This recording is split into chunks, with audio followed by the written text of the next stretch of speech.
kekecewaan gua tentang hidup gua ya banyak kan rata-rata dari orang-orang yang ya awalnya gue berpikir ini kebaikan yang pengen gue bantu ke mereka, tapi akhirnya dibalas dengan buruk. Itulah makanya banyak kekecewaan gue dalam hidup gue yang gue tidak bisa lukiskan lah. Gue ngerasa bahwa kejujuran dan ketulusan itu kalau di dunia harganya hinaan. Jadi gue dari situ mulai ngerasa bahwa ngapain gue jadi orang baik ya? Pilih Pras Teguh Anjir. atau Deddy Corbuzier? Aduh anjir.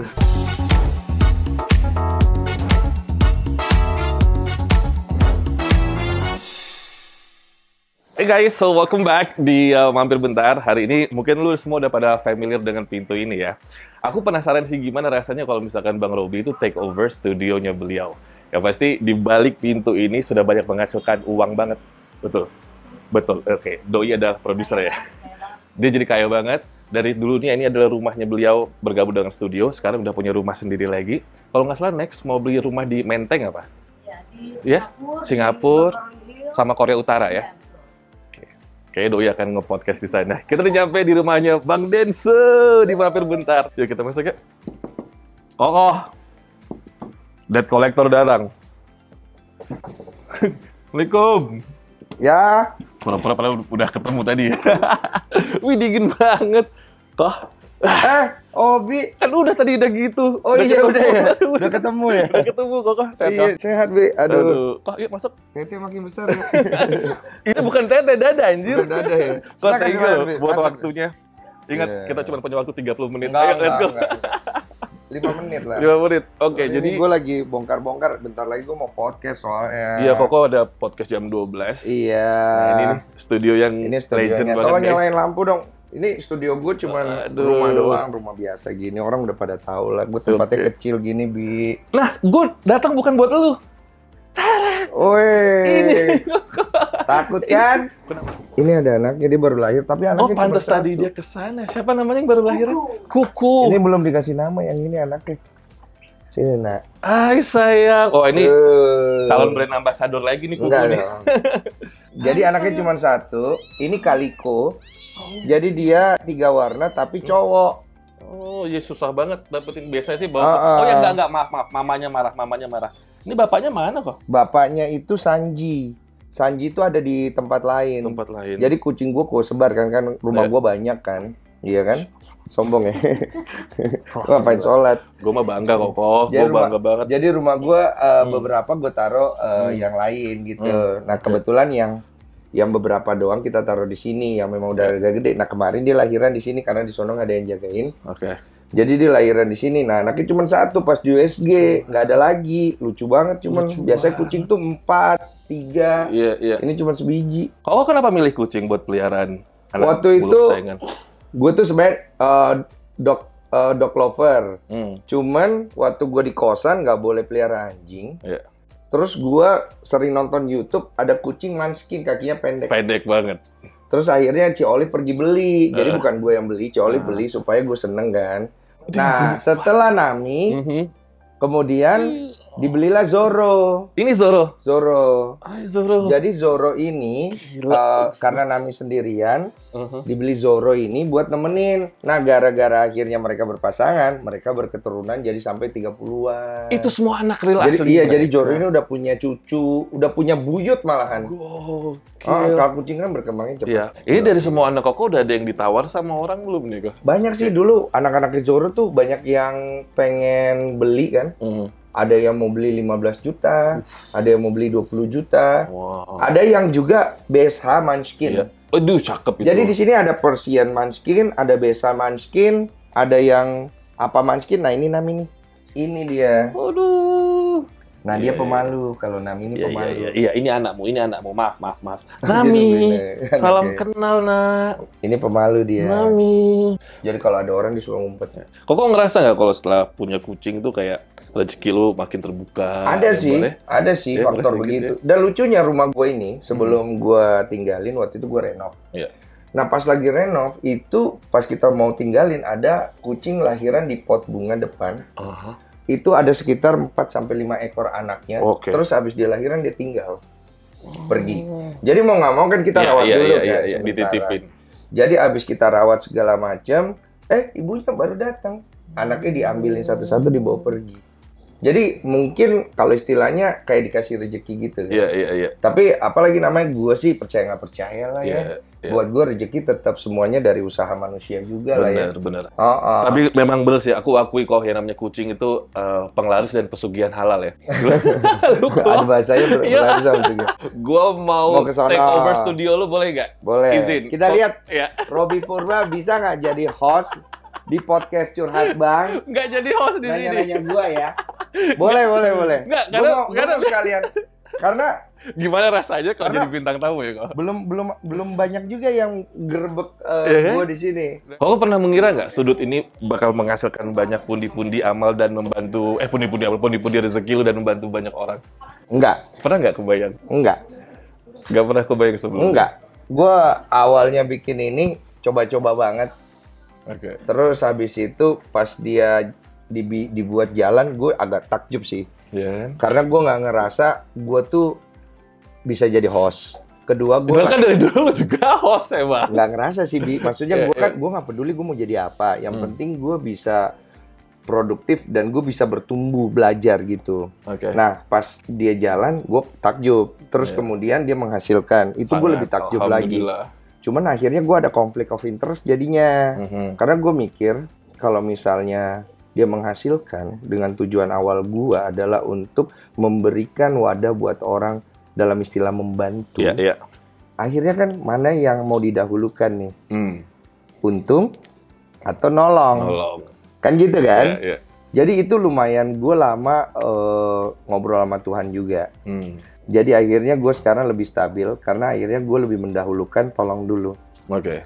Jadi kita akan melihat narasumber kita apa yang bisa kita tolong. Mhm. Tapi kalau misalnya kita tidak bisa tolong, ya kita cari cuan ya. Iya kan? Iya. Kan gitu ya. Tapi Nah, sekarang berarti nolong tetap nomor 1, cari cuan nomor 2. iya. Nah kalau bisa dapat nolong dan cuannya mah main aja ya. Iya. Cuma kan kadang-kadang konflik interest kayak gitu kita juga sebagai manusia harus mempertimbangkan mana sih yang lu mau dahulukan gitu. Dan gue inget banget tempat ini berawal dari niat gue mau bantu orang. Oke. Walaupun gue tidak bisa bantu semua dan walaupun juga pasti yang datang ke sini juga tidak semua terbantu, tapi niat awalnya dulu aja yang kita jalanin gitu. Sehingga nanti kan Tuhan yang lihat semua. Makanya mungkin gue pikir ini berkatnya ya dari Tuhan juga sih, lewat orang-orang yang mungkin merasa terbantu lah. Oke guys, jadi sudut ini tuh sebenarnya adalah tempat area bermainnya kucing koko. Iya, jadi tadinya di sini gue bikin. Terus karena akhirnya gue bikin podcast di sini, Iya. kucing-kucing gue mengungsi semuanya. Malu beliin rumah baru kan buat Kalau mereka. kita beli rumah baru dia ya. Oke, kok jadi gue minta izin sama Koko untuk membolehkan gue duduk di kursi panas lo di sini. Ini biasanya kan host di sini. Tidak hostnya di sini ya. Narasumber. Narasumber. Gue merasakan jadi narasumber. Gue take over ya, Kok. Asik, Bentar ya. Oke, jadi di sini Bang Robi akan ngasih beberapa pertanyaan buat Koko dan Koko pilih secara random angkanya di sini. Ini bukan door prize ya, Kok? Gue berasa artis nih, gue diwawancarai Robi Yuk, Purba. baik. Selamat datang di Curhat Bang bersama Nggak ada, dengan nggak ada. Deddy Sumargo. Di Curhat Bang nggak ada dong. Nggak ada opening, Curhat Bang nggak punya opening itu. Nggak ada opening ya, Kok? Nggak Udah ada kan itu dia. hostnya kalau gue nggak mau pakai opening ya. Nggak ada, Oke. iya. Guys, kita punya waktu sekitar 15 menit buat nanya-nanya Koko. Jadi pertanyaannya sebenarnya simpel-simpel aja kok tentang semua yang ada di hidup lo ya. Yeah. Ya mungkin nggak semua orang banyak tahu. Koko pilih. Nanti aku siapin pertanyaannya nih. Iya, gue pilih ya. Silakan. Iya. Udah kayak Miss Indonesia lu milih. Sep. Asik. Robi sekarang punya YouTube guys. Doain ya, Koko makasih support ya. Setelah pernah disomasi. 12 kali. Nyebelin dibahas-bahas lagi si Siapa anjir. yang somasi lu? Udah nggak usah disebutin. Bim Nomor aja. 12. Aduh. Maaf ya, kalau gue harus nanya, apa penyesalan terbesar di hidup lo? 12. Penyesalan terbesar dalam hidup gue. Ini agak sulit gue jawab sekarang. Karena dulu banyak memang. Tapi setelah gue menjalani fase gue yang baru, gue melihat penyesalan itu sudah tidak menjadi beban lagi sih. Kalau dulu penyesalan gue itu adalah gue banyak sekali menyakiti perasaan orang, gue terlalu menghukum diri gue sendiri, gue terlalu mau nerima kalaupun bukan gue yang salah, tapi ya udah gue aja deh yang salah. Gue tidak pernah berusaha untuk apalagi namanya memikirkan orang-orang di sekitar gue yang kadang-kadang kena imbas dari kelakuan gue, sehingga akhirnya gue jadi terlalu NPD ya, narsistik, apalah itu namanya. Disorder, ya. Terus gue ngerasa gue terlalu arogan, bukan terlalu, sudah sangat arogan sampai gue melihat bahwa gue tuh udah nggak bisa dikasih tahu. Bahkan gue tidak merasa bahwa Tuhan itu ada lagi gitu loh. Jadi penyesalan gue jumlahnya cukup banyak dulu kan. Sekarang sih udah enggak, karena gue udah mulai ngerasa bahwa diri gue itu ya biar bagaimanapun bukan siapa-siapa juga sih akhirnya. Karena sehebat apapun gue dulu, akhirnya gue bisa kalah dan gagal juga kan. Jadi sekarang gue lebih banyak berserah sama Tuhan, tapi gue tidak mau jadi religius sih. Karena gue ngerasa religius is just not me. Tapi gue berasa gue ingin menjadi manusia yang belajar aja, step by step. Itu yang bikin penyesalan gue tuh mungkin tidak jadi tanda kutip terasa kali. Gitu sih. Dan dalam proses pembelajaran lu kayaknya Ci Olive berperan besar ya, Pak? Peran besarnya Ci Olive tuh gede banget. Karena dia menyeimbangkan perjalanan gue sekarang kan. Kalau dulu kan ibaratnya gue jalan satu kaki. Kalau sekarang karena ada Olive, gue jalan jadi dua kaki. Jadi jalan gue lebih stabil gitu. Tapi akhirnya memang ketemu sama orang yang tepat sih kok ya? Itu, makanya Bi, pelajaran tuh Bi. Ya, carilah orang yang tepat. Iya, masuk. Setiap ngomong sama Koko tuh nggak di studio TV, di sini sih Doi itu emang brother gue. Biar gimana, gue tuh paling seneng. Next! Iya, paling seneng lihat orang kalau happy ke depannya. Next, aku happy ya punya Koko seperti Koko. Saya juga ngerasa diri gue happy. Iya, alhamdulillah. Nomor 3. Deddy Sumargo. Ada nggak keputusan karir yang awalnya Deddy Sumargo ragu ambil, ternyata jadi titik balik besar dalam hidup lo? Oh, banyak. Pertama, waktu gue memutuskan merantau ke Jakarta jadi atlet basket. Jadi waktu itu mama gue menentang karena lebih bagus sekolah. Basket itu kan memang bukan satu profesi yang masih sudah menjanjikan lah ya. Itu gue ambil, gue bilang sama nyokap gue, mas saya izin saya ke Jakarta. Kalaupun saya nggak jadi pemain basket, saya mungkin cari kerja aja. Terus kata mama, janganlah, kamu gimana mau kerja jadi orang sukses kalau kamu nggak kuliah, sabar, mama kumpulin uang dulu. Saya bilang nggak usah mah, saya cari sendiri aja. Umur udah 16-17, saya pikir udah waktunya. Saya nggak mau bikin malu mama juga yang udah didik saya. Didikan mama itu kan banyak nilainya. Saya nggak mau sampai akhirnya menyanyiakan. Berangkatlah gue ke Jakarta. Hampir nyesel sih gue. Gue sempet 8 jam diem di Gambir itu memikirkan keputusan gue. Ini keputusan benar apa salah sih sebenarnya. Dan akhirnya perjalanannya tidak mudah sih memang, gue akuin. Keputusan yang gue ambil itu, gue harus diuji dengan semua konsekuensi yang harus gue jalani dan berat. Kebayang. Tapi memang benar apa yang dibilang orang. Kalau iman lu kuat, kalau keinginan lu besar, pasti nanti jadi jalannya. Dan itu gue harus laluin bertahun-tahun sampai akhirnya gue bisa membuktikan bahwa pilihan gue untuk jadi pebasket itu tidak salah. Setelah itu pilihan gue untuk hengkang dari basket. Waktu itu umur gue masih 28 tahun dan usia gue masih ranum-ranumnya ya. Aktif. Masih produktifnya. Gue ngomong sama diri gue, ini basket nggak bisa selamanya deh. Lu tidak akan pernah tahu titik mana di mana lu akhirnya memutuskan untuk berhenti. Hanya ada 2 kondisi lu berhenti nanti. Keputusan dari bijaknya lu atau keadaan yang membuat lu berhenti. Dan gue nggak mau akhirnya gue berhenti karena keadaan kan. Benar. Jadi akhirnya gue mutusin pas 28 itu dengan segala pertimbangan gue apa aja. Gue udah pernah juara berkali-kali. Gue udah pernah jadi pemain terbaik. Istilahnya semua prestasi yang dicari itu sudah pernah Tuhan kasih buat gue. Gue sudah membuktikan bahwa gue adalah pemain basket yang memang hustle-nya gede segala macam lah ya. Dan gue juga sudah menjadi bad boy lah di lapangan basket yang punya banyak kontroversi. Gue pikir cukup sih. Dan akhirnya gue hengkang dari basket dengan gaji yang gede banget gue tinggalin. Dengan modal sisa tabungan gue beberapa ratus juta gue melangkah. Kenapa? Karena gue tahu gue harus start lagi dari nol. Dan gue harus mau jadi apa? Ya gue pilih jadi pedagang. Dengan uang sisa yang gue dapat, gue tinggalin semua gaji gue berapa puluh juta per bulan di basket itu, gue melangkah bikin usaha, peternakan ayam dan segala macam. Dan gue sesalin. Kenapa? Rugi, habis uang gue. Habis uang gue, Bi. Kok sampai 0 itu? Ya, atau minus, lumayan ngutang ya. Minus berarti. Ada satu cewek dulu bantu gue, Bi. Lu cewekin? Lu pacarin? Gue pacarin lagi. Ya, jadi gak harus bayar utang dong kalau enggak, gue bayar. Jadi gue kasih jam tangan gue waktu itu masih ada jam tangan Rolex. Gue bilang, saya belum ada uang cash. Jadi saya nggak mau juga berutang budi. Saya kasih ke kamu, walaupun kita pacaran, utang Ada tetap utang. Ya, ya. Saya memilih untuk kita putus. Saya nggak mau membebani kamu sama hidupku. Ya. Saya mau pergi sendiri melangkah. Karena prinsip gua, kalau gue susah, gue nggak mau bawa orang. Benar. Jadi gue nggak mau dia ikut susah. Ya. Dan itu satu keputusan berat lagi itu. Melangkah lagi gue, Bi. Waduh, panjang perjalanan gue. Besar banget ya kok. Aduh, capek, Bi. Istilahnya kalau naik gunung emang lu kerikil-kerikil tuh pasti akan Banyak lu banget, Bi. injek Banyak banget, ya Bi. kok. Banyak, Bi. Koko, next. Iya. Apa lagi? Aduh, terserah Balik kok. lagi ya. Guys, ini akan Abang Robi kasih list 20 pertanyaannya ya. Pertanyaan yang lainnya emang bahaya-bahaya sih sebenarnya. Gak apa-apa, Ada gue di bawah jawab, nih. Bi. 18. 18. Apa tuh?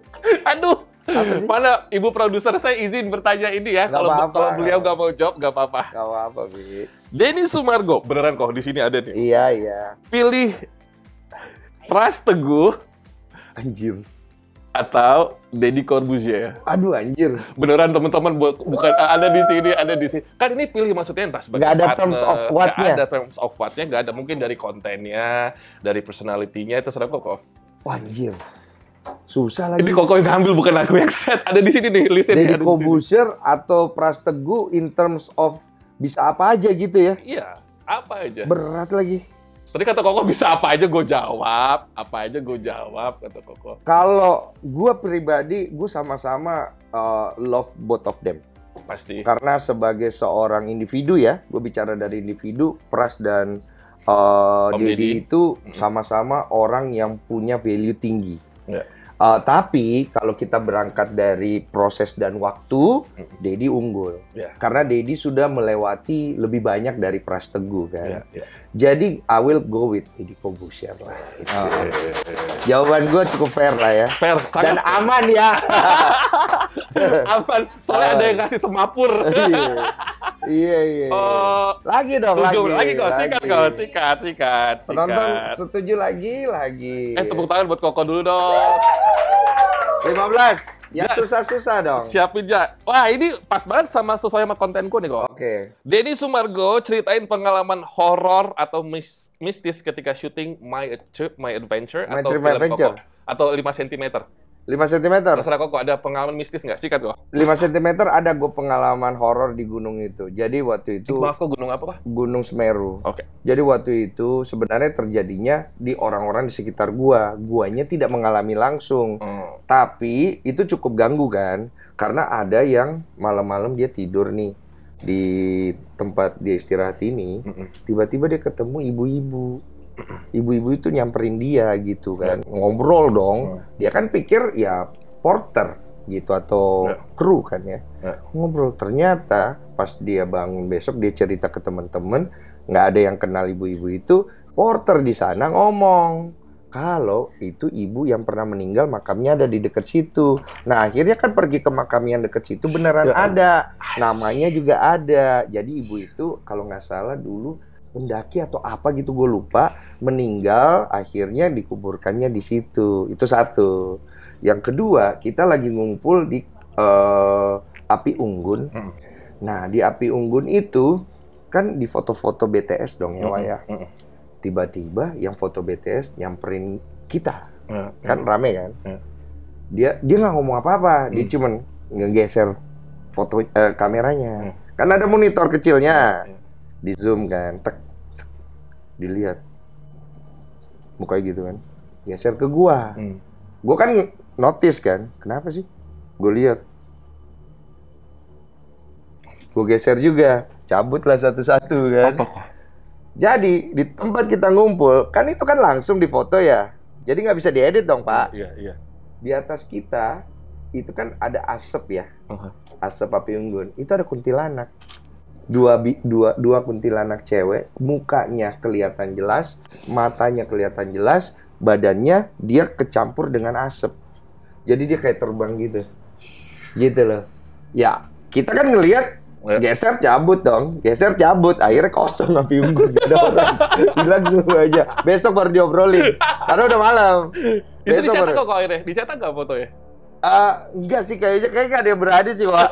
Tapi itu BTS-nya ya. Iya. Jadi, tapi kan kita bukan film horor. Kalau film horor pasti dicetak, ditayangin. Kalau film horor pasti didramatisin kan? Iya. Enggak. Jadi emang ada hal-hal seperti itu, termasuk satu kejadian lagi itu, ini agak susah sih gue jelasin ya.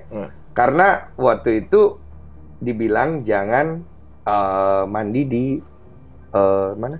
Di Ranukumbolo kan. Oh, oke. Nah, di situ ada yang mandi segala macem, jam berapa itu pokoknya dilarang.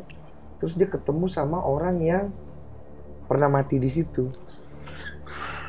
Jadi ada orang pernah kelelep di situ kan meninggal ya, makanya dilarang kali apa gimana. Pokoknya agak mungkin maksud dia tuh jangan terlalu kesana kali. Gue juga kurang nangkep. Terus akhirnya dia ketemu.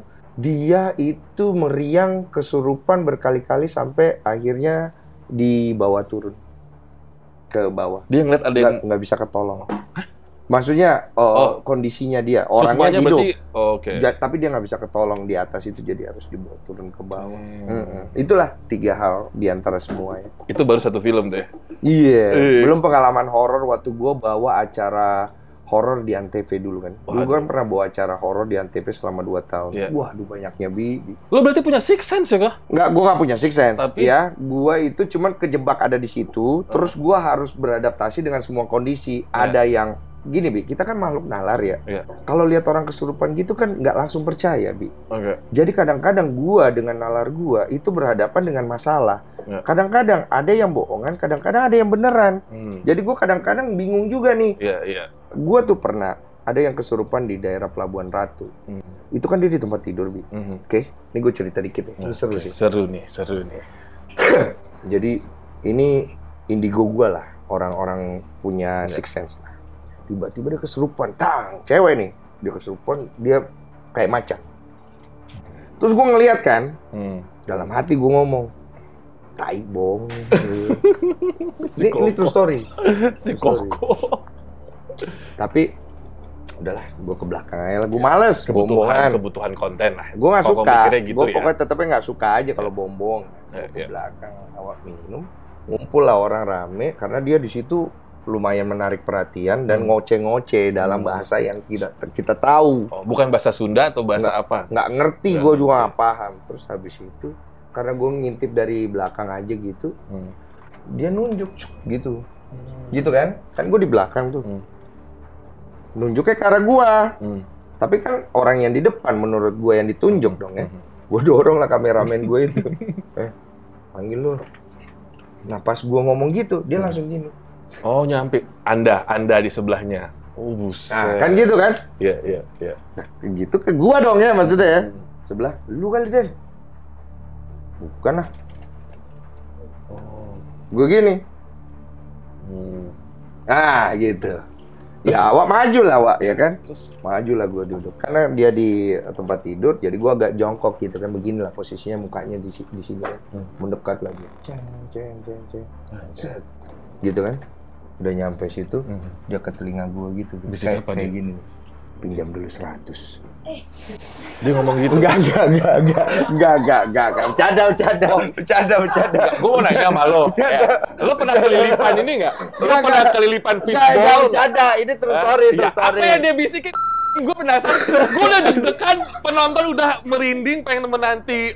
Pinjam dulu 100. Ya enggak lah, masa dipinjam dulu 100? Iya, terus apa jadi? Enggak. Biar nggak tahu tegang. Iya. Tapi lagi seru enggak, ini. Ini beneran. Iya. Beneran. Anti klimaks nih. Dia ke samping telinga gua, terus dia ngomong, bukan pinjam dulu 100, bukan. Dia ngomongnya apa? Kamu nantangin saya ya. Terus dalam hati gua, kok dia tahu ya? Maksudnya secara tidak langsung kan jadi kayak nantangin ya. Karena kan gua ngomong dalam hati ya. Iya, gitu. dalam hati doang. Karena gua nggak percaya sebenarnya. Terus gua bilang, iya, saya nantangin sampean, kenapa? Gue bilang gitu. Tiba-tiba dia mundur. Dia mental, tapi mentalnya kenceng, bro. Dang! Wah, gue kaget, Pak. Gue langsung, wah ini agak susah dinalar nih mentalnya nih, gue bilang nih. Terus dia bangun, dia ganti orang yang kesurupan yang lain. Oh, masuk ke tempat yang lain. Mbah-mbah gitu. Terus dia minta udut. Tak kasih udut. Masih gue bercandain tuh. Iya. Udut. Nggak mau minta kepala kambing sekalian, gue gituin kan. Dia ketawa. Kali ini beda makhluk nih kayaknya. Terus dia ngerokok. Sopo jenenge? Namanya siapa? Ini kan Pelabuhan Ratu ya, Sunda ya? Iya. Kenapa dia bahasa Jawa nih orang kan? Gue bingung juga. Udah gue dengerin dulu, ini masih bohong nih gue bilang nih kan. Bagus katanya. Jadi gini dia cerita. Pakai bahasa Jawa, ada yang translate. Saya tahu kamu nggak percaya. Tapi ini benar. Ada energi dari luar masuk ke sini mau ganggu semua energi spiritual di sini. Habis ini percaya sama saya. Kalau saya bohong atau kamu tidak percaya, di bawah semua akan kesurupan sampai ke warga-warga. Jadi di bawah itu udah rame, bro. Persekian dia ngomong semua di bawah gang jadi barangnya. Dari kru gua, dari warga, dari semua. Gimana gua mau nalar? Kayak udah disetting, bro. Kesurupan semua tuh. Masal dang, gua turun ke bawah, ada jadi sebelum ini ada yang gue skip. Jadi sebelum kejadian di awal, ya, gua di bawah sebelum syuting ada bapak-bapak Ngomong apa? pakai baju kayak Intel. Oke. Nyamperin gua. Ngomong sama gua, "Mas, ini sebentar lagi kemungkinan ada hal yang tidak baik bisa terjadi. Saya bantu kawal dari luar." Jadi kayak udah ada di setting gitu. Jadi gua ngerasa ini udah nggak beres. Begitu kejadian, dang, itu ini masal, masyarakat sama kru. Itu kan susah nyembuhnya, Pak. Bener, susah. Malam itu syuting berantakan kan, tapi ya udah ambil aja lah. Maksudnya yang kita bisa ambil, disembuhin segala macem, udah beres berapa 4 jam kita habisin waktu. Akhirnya kan kita nggak bisa ambil konten yang lain. Bapak itu tiba-tiba muncul di belakang gua. Udah beres, izin pamit. Buset. Cabut. Terus dalam hati gue, ini apa sih nih? Iya. Sumpah sampai hari ini gue nggak masuk di akal itu apa, sumpah. Demi Tuhan. Berarti yang bikin yang pertama tadi itu mental, yang indigo itu mental, atau bantuan dari si bapak dari jauh? Nggak ngerti. Gue pokoknya sampai hari Atau ini. lu punya kodam kali? Nggak ada, gue nggak punya kodam. Kata siapa lu nggak punya? Kata Ustadz Faizar waktu itu pernah Nggak ada. ngeruqyah gue, nggak ada di sini kodam. Nggak ada sama sekali. Nggak ada gue kodam. Terakhir nih. Oh iya. Terakhir nih ya. Terakhir deh kau. Pinjam dulu. Pinjam. Si anjing, toko gue lagi nunggu ininya. Lucu banget ya. Poinnya nunggu dulu pinjam dulu Lucu banget anjing. Kok satu terakhir. Mukanya udah serius banget soalnya. Tahu gue udah seneng-seneng nih. Oke, gue ambil ya satu. Ya. Terakhir nih guys. Ceren, 16. Angka besar-besar semua ya kok. Yoi, hidup gue besar, bro. Ini pas, emang pas. Apa Deddy ya? Sumargo, ya selain cedera ya kok. Mm-mm. Apa alasan lu pensiun pas lagi di puncak-puncak karir? Tadi udah gue cerita Sebenarnya sih tadi kan. udah sih. Udah. teman-teman. Gantilah nomornya. Next, ganti kok. Ganti deh. Tadi udah sebenarnya Udah sih. cerita nggak enak buat penutup ya. Ini penutup ya? Penutup. Anjay. Kebalik ya? 6. 9, Wak. 9. 9 ya? Waduh. Beneran ada di list kalau kamu percaya nih. Oke. Siapa orang yang pernah bikin Kokoh sakit hati sebegitunya dan kenapa? Ya pasti Waduh. perempuan kayaknya nih. Banyak lagi. Satu aja kok. Emang banyak yang bikin. Orang sebaik lu kok. Lu kan Enggak, gua- sama temen perhatian banget. Nih gue kasih tahu ya. Gue tuh tidak tertarik untuk terlihat atau menyebut diri gue baik lagi. Karena gue ngelihat kebaikan gue itu hanya jadi beban buat gue. Ya. Ketika gue ngerasa diri gue baik, gue lupa kalau kebaikan yang gue punya itu datangnya dari pemberian Tuhan. Jadi gue merasa kebaikan itu datangnya dari gue, yang membuat gue selalu berekspektasi tinggi terhadap Orang lain. kebaikan gue dan orang lain. Ya. Itu membuat gue kecewa dan sakit hati dan bikin gue jadi sombong. Makanya gue nggak lagi mau melihat diri gue dengan ranah itu. Gue Oke. selalu melihat diri gue, kenapa lu lihat gue baik? Bukan karena gue baik, karena Tuhan masih mengizinkan gue melakukan hal yang baik aja. Jadi kebaikan yang gue punya ini adalah pemberian Dia. Kekecewaan gue tentang hidup gue ya banyak kan rata-rata dari orang-orang yang ya awalnya gue berpikir ini kebaikan yang pengen gue bantu ke mereka, tapi akhirnya dibalas dengan buruk. Itulah makanya banyak kekecewaan gue dalam hidup gue yang gue tidak bisa lukiskan lah. Gila, lu hidup lu roller coaster sih. Jadi jadi Bisa gue bayangin keep it gua. di dalam diri gue sendiri. Gue pernah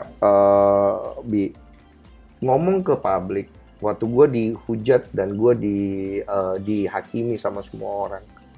Dengan air mata gue ngomong, dengan emosi gue ngomong, emosional ya. Maksudnya kan kalau kayak begitu mau bohong apa lagi ya gue ya. Orang masih nggak percaya dan malahan gue makin dihujat. Dan gue ngerasa bahwa kejujuran dan ketulusan itu kalau di dunia harganya hinaan. Jadi gue dari situ mulai ngerasa bahwa ngapain gue jadi orang baik ya, ngapain gue hidup jujur dan tulus ya. Kalau akhirnya balasannya jadi hinaan. Hinaan. Iya kan? Ya. Orang hanya akan melihat dari satu perspektif saja, mereka tetap akan apa yang dia pikirkan, ya itu aja yang dia mau percaya. Jadi semua penjelasan kita pun ada akan dia terima. Disitulah gue memutuskan diri gue meninggalkan Tuhan waktu itu. Jadi perjalanan berat dan panjang itu yang membuat gue cukup banyak depresi dengan segala hal, dan termasuk ya ada beberapa orang yang gue nggak usah mention lah yang ada keluar ke publik, ada yang juga tidak keluar ke publik. Tapi akhirnya gue berkesempatan bertemu Tuhan di perjalanan spiritual gue di gunung itu. Akhirnya gue ngerti bahwa gue tuh sebenarnya merasa bahwa diri gue baik. Padahal sebenarnya kalau gue nggak merasa diri gue baik, semua hal itu tidak akan pernah menyakiti gue lagi.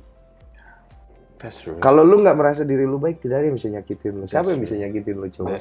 Tapi kalau lu merasa diri lu baik, merasa diri lu hebat, lu masih bisa disakiti dong. Tapi ketika lu tahu kebaikan dan kehebatan itu bukan milik lu, tapi pemberian Tuhan, maka lu akan fine-fine aja. Gitu. Kok gue the best banget, guys. Ngerti nggak tau ya? Ngerti. Gila. Apaan lu cium tangan gua? Lu udah kayak orang tua gue kok. By the way, last week Koko ulang tahun. Oke, kita tiup lilin aja bareng sama Koko. Yuk, sini. Ya, guys. Ya. Happy birthday, Koko. Happy birthday, Koko. Happy birthday. Happy birthday, Koko. Anak-anak Koko masuk semua dong. Sini dong, semua dong. Masa tiup lilin lagi, kan udah lewat. Ya nggak apa-apa kan, masih dalam rangka. Di belakang. Ini kucing yang mana, Koko? Di belakang dong, sini. Kok, doa ya, Kok? Saya mau doakan kalian semua. Ya, semoga hidup kalian banyak mendapatkan pengertian akan baiknya Tuhan. Supaya hidup kita tuh punya arti, bukan hanya sekedar mengejar materi. Jadi banyak dari kita tuh terlalu sibuk berusaha untuk keluar dari masalah hidup, tapi kita lupa kalau sebenarnya jalan itu sudah ada dan menunggu kita, tinggal kita datang kepada pemiliknya. Gue nggak coba so religius, tapi gue pengen orang merasakan bagaimana baiknya Tuhan dalam hidup gue, nyampe ke kalian semua. Dengan semua masalah orang di luar yang gue tahu, gue sendiri pun belum tentu bisa jalanin. Ada yang anaknya dari lahir cacat, ada yang dia kecelakaan dan dia udah nggak bisa lagi melihat dunia, matanya buta, ada macam-macam masalah hidup. Semoga Tuhan memberikan kebaikan buat kalian semua lewat usia gue, dan semoga gue bisa memberikan manfaat dengan apapun yang gue punya. Amin. Tiup Koko. Yeay. Kok, thank you buat waktunya hari ini. Sukses terus. Thank you juga ngizinin gue duduk di sini. Gue yang makasih Koko udah. Boleh, Bi, kalau lu pengen gantiin gue jadi host. Enggak bisa jauh-jauh. Gue masih mampu bayar lu. Hey, orang sombong mati gosong Koko.